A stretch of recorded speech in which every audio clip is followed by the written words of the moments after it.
એક રીતે ભારતનું બંધારણ આ એક પરીક્ષાની રૂપરેખા છે. સંસદમાં રાજ્યસભા લોકસભાની કાર્યવાહી, રાષ્ટ્રપતિ પ્રધાનમંડળ, સુપ્રીમ કોર્ટ, મૂળભૂત હકો, એટર્ની જનરલ અને એ બધા પ્રશ્નો આગળ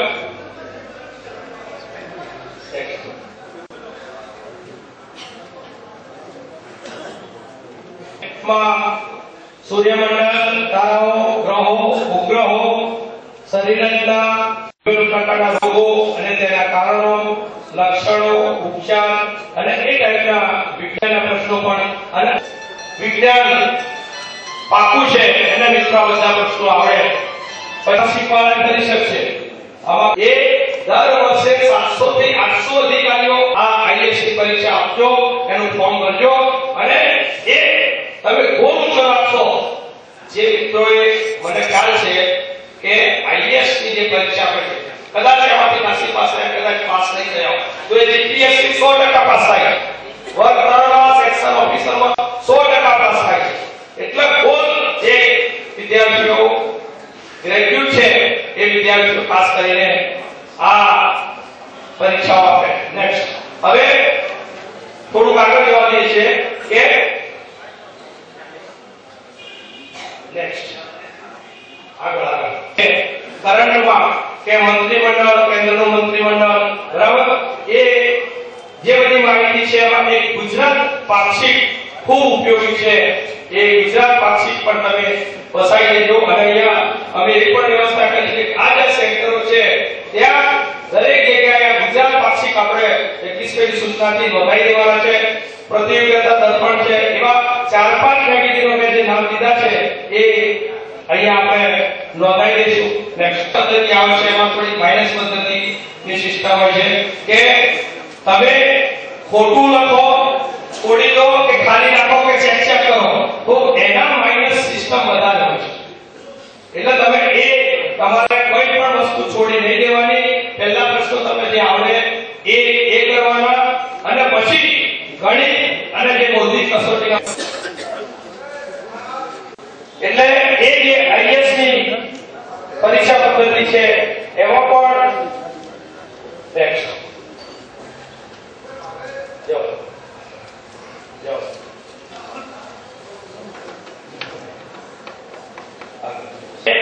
આપણે મિત્રો ગોલ થોડો ઊંચો રાખીએ. આમાંથી વાલીઓ પણ નિર્ણય કરે આજે કે મારા દીકરાને કોઈ સરપંચ, ડેલિગેટ કે ધારાસભ્ય નહીં પણ એ બનાવો તો પણ મને વાંધો નથી, સમાજ સેવાનું કામ છે. પણ એક નિર્ણય એ કરો કે મારે ક્લાસ 1-2 અધિકારી બનાવવો છે, આઈએએસ અધિકારી બનાવવો છે, કલેક્ટર બનાવવો છે કે ડીએસપી બનાવવો છે. આજે વાલીઓ પણ નિર્ણય કરે. એટલે આજે યુપીએસસી ની 24 જેટલી કેટેગરી છે એ વિદ્યાર્થીઓ પણ આજે અને વાલીઓ પણ આજે મનમાં પાઠ વાળે કે આમાં આપણે પણ બેસવું છે. દર વર્ષે 500 થી 600 જેટલી જગ્યાઓ આવે છે અને દર વખતે આ પરીક્ષામાં કોણ બેસી શકે? કોઈ પણ વિદ્યાર્થી શાખાનો ગ્રેજ્યુએટ બેસી શકે. સ્નાતકના છેલ્લા વર્ષમાં પણ તે ફોર્મ ભરી શકે. પછી વય મર્યાદા 21 થી 30 વર્ષ છે. બક્ષીપંચ માટે વધુ 3 વર્ષ એટલે 33 વર્ષ. એસસી એસટી હોય વધુ 5 વર્ષની છૂટ એટલે 35 વર્ષ સુધી એસસી એસટી નો વિદ્યાર્થી એ પરીક્ષામાં બેસી શકે. પ્રયત્નોની સંખ્યા સામાન્ય ઉમેદવાર માટે 4 ટ્રાયલ છે. 4 ટ્રાયલ સુધી તમે પરીક્ષા આપી શકો. બક્ષીપંચનો ઉમેદવાર હોય તો એ 7 ટ્રાયલ સુધી આપી શકે અને એસસી એસટી હોય તો 4 ટ્રાયલ તમે આપી શકો. એટલે એક નિર્ણય કરો કે આપણે ક્યાંક વિદ્યાર્થીઓ નિર્ણય કરે કે મારે કંઈક આમાંથી બનવું છે. વાલીઓ અથવા તો જે હોદ્દેદારો બેઠા છે એ નિર્ણય કરે કે મારા વિસ્તારના આટલા વિદ્યાર્થીઓને નોકરીએ લગાડવા છે અથવા તો મારા વિદ્યાર્થીને કે મારા સગાને મારે આ જે નોકરીઓ છે હવે બેંકોની થોડી વાત તો આપીશું. અમને અહીં કઈ યુવાનો સામે તક મળી છે તે બદલ ખાસ આભાર.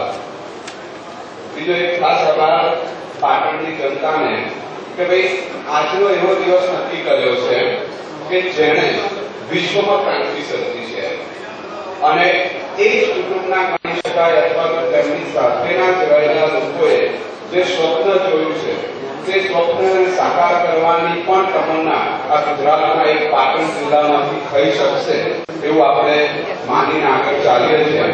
સદીમાં કે 20મી સદીની શરૂઆતમાં ગાંધીજીએ પણ એક સ્વપ્ન જોયું હતું કે ભાઈ ભારત દેશ આઝાદ થાય ત્યારે દરેકની જોડે રોટી કપડા અને મકાન હોય. તે વખતની જરૂરિયાત રોટી કપડા અને મકાન સુધી સીમિત હતી. લગભગ એ તરફ જે પણ આપણે કોંગ્રેસ પક્ષે શાસન કર્યું છે તે આપણે જોઈએ છે કે ગામે ગામ અલગ અલગ યોજનાઓ હેઠળ લોકોને રોટી કપડા મકાન આપવાનું લગભગ અમલમાં મુકાયું છે અને તે સક્સેસ પણ ગયા છે. પણ મિત્રો આપણે જોઈએ છે સમય જતો જાય છે તેમ તેમ યુવા પેઢી પણ રાજકારણમાં આવી તેમનું પણ અમુક વિઝન હતું. તે વિઝનમાં રાજીવ ગાંધી આપણે જાણીએ છીએ તેમ તે ઓલવેઝ તેમનું એક વિઝન હતું કે 21મી પેઢીમાં જ્યારે પણ ભારત દેશ પ્રવેશે ત્યારે તેની જોડે લેટેસ્ટ ટેકનોલોજી હોય અને એવું મિત્રોડાનું છે. તો રાજીવ ગાંધીએ સેમ મિત્રોડાને સાથે રાખીને કોમ્યુનિકેશન ક્ષેત્રે ક્રાંતિ સર્જી અને તમે જોશો તો લગભગ 1990 પછી ગામે ગામ એસટીડી પીસીઓ કે લોકલ ફોન્સની શરૂઆત થઈ ગઈ. નહીતર આપણે જોતા હતા કે આપણે એક ફોન કરવો હોય એસટીડી તો ક્યાંક બુક કરાવવું પડે અને પછી બી કલાક 2 કલાકે ટેલિફોન આપણો નંબર લાગતો હતો.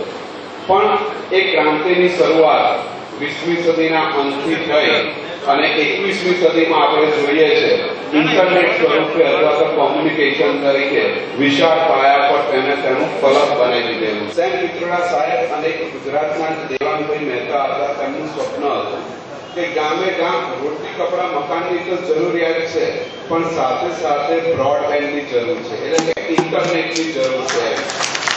એક સ્વપ્ન સાકાર આજે આપણે અહીંયા જોઈ રહ્યા છે કે પાટણના માનનીય સંસદ સભ્ય શ્રી જગદીશભાઈ અહીંયા કરી રહ્યા છે કે ભાઈ જે મંત્ર આપણા જે પૂર્વજો મૂકીને ગયા છે જેમનું વિઝન છે કે ભારત 2020માં મહાસત્તા બને તેના માટે જે તાતી જરૂરિયાત છે ઇન્ટરનેટ કે ઘરના કોઈ પણ ખૂણામાં અથવા તો ખેતરમાં કોઈ પણ જગ્યાએ બેઠેલો વ્યક્તિ વિશ્વની કોઈ પણ વ્યક્તિને હંફાઈ શકે. લડવા નથી જવાનું. ફક્ત એક ખાલી કોમ્પ્યુટર હોય ઇન્ટરનેટ કનેક્શન હોય તે બેઠા બેઠા અહીંયાથી આખા વિશ્વ પર રાજ કરી શકે છે. મિત્રો એટલા માટે જ એવું કીધું છે કે 20મી સદી એ ઇન્ફોર્મેશન ટેકનોલોજીની શોધ થઈ તેની હતી પણ 21મી સદી જ્ઞાનની સદી છે કે જેની જોડે જ્ઞાન હશે સારામાં સારું તે જ રાજ કરી શકશે. નોલેજ બેઝ એજ્યુકેશન જેને આપણે કહીએ છીએ તે ભવિષ્યમાં આગળ વધી શકશે અથવા તો સારા સ્ટેજ ઉપર પહોંચી શકે છે.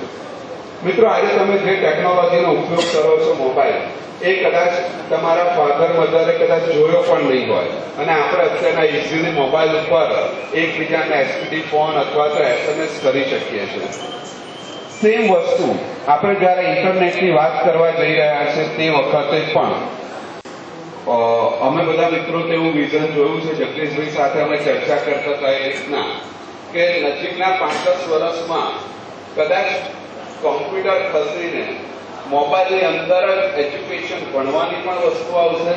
મોબાઈલની મદદથી વિશ્વના કોઈ પણ વ્યક્તિ કે દેશ સાથે આપણે ટક્કર દેવી શકવા આપણે સક્ષમ છે. એ માટે આપણે જોઈએ ડાયરેક્ટ સોર્સ ઇન્ટરનેટ કોણ છે અને તે આપણને કઈ રીતના ઉપયોગકારક થઈ રહે છે. તો તમે બધાને મિત્રો ખ્યાલ જતો હતો એમ પણ હવે કોમ્પ્યુટરાઇઝ ઇન્ટરનેટ કનેક્શન આપણને પ્રાપ્ત થતું હોય છે તો તેની મદદથી હું ઇઝીલી ઘરમાં બેઠા બેઠા પૈસાને ટ્રાન્સફર કરવા હોય એક ખાતામાંથી બહુ બેન્કિંગ ક્ષેત્રમાં એક મોટી ક્રાંતિ સર્જી હોય છે આ સેક્ટર છે. ત્યાર પછી આપણે જોઈશું એમ નેક્સ્ટમાં કે સપોઝ માનો કે મારે હવે અત્યારના કોમ્પ્યુટર પર રહેતા આવીએ ત્યારે કઈ આવી રીતે ન્યૂઝપેપર આપણે વાંચી લીધું હોય તો આપણે લેટેસ્ટ ટ્રેન્ડ શું ચાલી રહ્યો છે તો તેની પર પણ આપણને માહિતી મળી શકે. તેનાથી હું પેમેન્ટ કરીને ટ્રાન્સફર કરી તો થોડાક સમયમાં આપણે ત્યાં એ વસ્તુ આ તરીકે ઓળખીએ છીએ જેમાં નેક્સ્ટ એક જીસ્વાન કરીને છે વેબસાઇટ. જીસ્વાનની ડિટેલ્સ જે આપણને ડિસ્પ્લે થાય છે તે ઉપરાંત તેના અગત્યના જે પણ કંઈ પરિપત્રો છે કે જે પણ કંઈ લેટર્સ છે તે આપણને જીસ્વાન ઉપર જોવા મળે છે. તે ઉપરાંત પણ આપણને માનો કોઈ ફરિયાદ કરવી હોય અથવા તો બજેટ સંલગ્ન આપણે કોઈને પણ પ્રશ્ન પૂછવા હોય કે જાણવું હોય તો હું આ જીસ્વાનની મદદથી તે જાણી.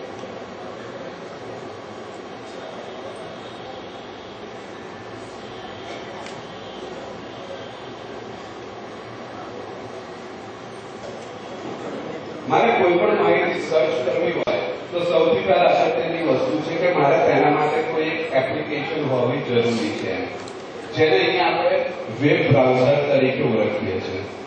માનો કે જે પણ કંઈ આપણે ડિટેલ્સમાં વાતચીત થઈ તેમાંથી મારે ખબર નથી કઈ વેબસાઇટ છે અને મારે કઈ પણ વસ્તુ સર્ચ કરવી હોય તો તેના માટે અમુક વેબસાઇટના નામ આપણને આપી દીધેલા છે. એ વેબસાઇટને આપણે સર્ચ એન્જિન તરીકે ઓળખીએ છીએ. એટલે કે કોઈ પણ માહિતી શોધવા માટેનું એક વેબસાઇટનું નામ છે જે સર્ચ એન્જિન કહેવાય છે. તો એ સર્ચ એન્જિનમાં એક ગૂગલ કરીને છે અને એક યાહૂ કરીને છે. આ બે એવી વેબસાઇટ છે કે વિશ્વમાં કોઈ પણ પ્રકારની માહિતી આપણે જોઈતી હોય તો આપણને પ્રાપ્ત થઈ શકે છે. તો જ્યારે પણ તમે આ બ્રાઉઝરનો ઉપયોગ કરો છો ત્યારે એક અહીંયા આપણને લેફ્ટ સાઈડ આપણને આપી દીધેલું છે એડ્રેસ. ત્યાં આપણે વેબસાઇટનું નામ લખવાનું છે કે બળદેવરામ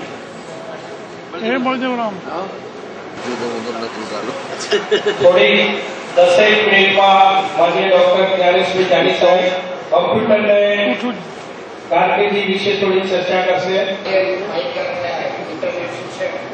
કેટલા ફાયદા છે, તો શું કરવું પડે, નોકરી માટે કઈ કઈ સાઇટ્સ છે.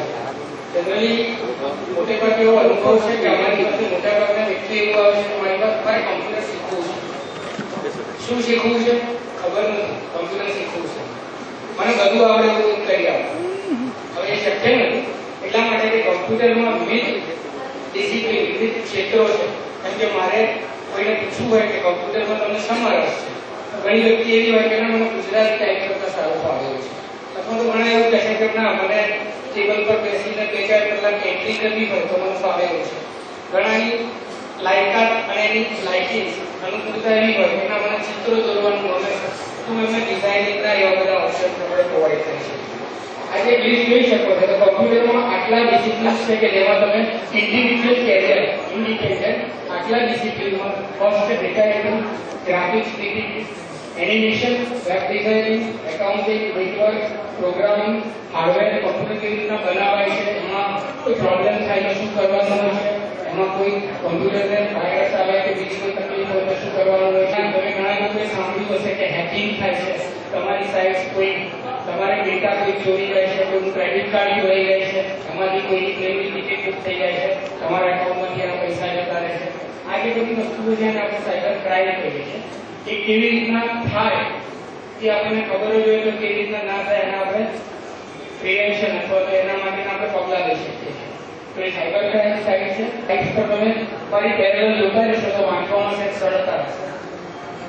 ઓફિસ ઓટોમેશન છે, ડેટા એન્ટ્રી માટે જાઓ તો તમે મોટે ભાગે માઇક્રોસોફ્ટ ઓફિસના ટૂલ્સ એટલે કે વર્ડ, એક્સેલ અને પાવર પોઈન્ટ એ તમને આવડતા હોવા જોઈએ. વર્ડથી તમે સારા ડોક્યુમેન્ટ્સ અથવા સારા લેટર્સ તૈયાર કરી શકશો. એક્સેલથી તમે ટેબ્યુલર માહિતી અથવા તો ફાઇનાન્શિયલ માહિતી બનાવી શકો. એક્સેલ વપરાશો અને આજે જોઈ રહ્યા છીએ પ્રેઝન્ટેશન આપણે પાવર પોઈન્ટમાં તૈયાર કરીએ છીએ. તો પાવર પોઈન્ટનો ઉપયોગ પ્રેઝન્ટેશન તૈયાર કરવા માટે કરીએ છીએ. ચલાવતા હોય છે. પ્લસ પીસીસી કરીને કોર્સ છે. શંકરભાઈ સાહેબે કહ્યું કે આટલા બધા ફોર્મ ભરવાના છે અને ઓનલાઈન ફોર્મ ભરશો તો તમને એમાં નોકરી મળશે.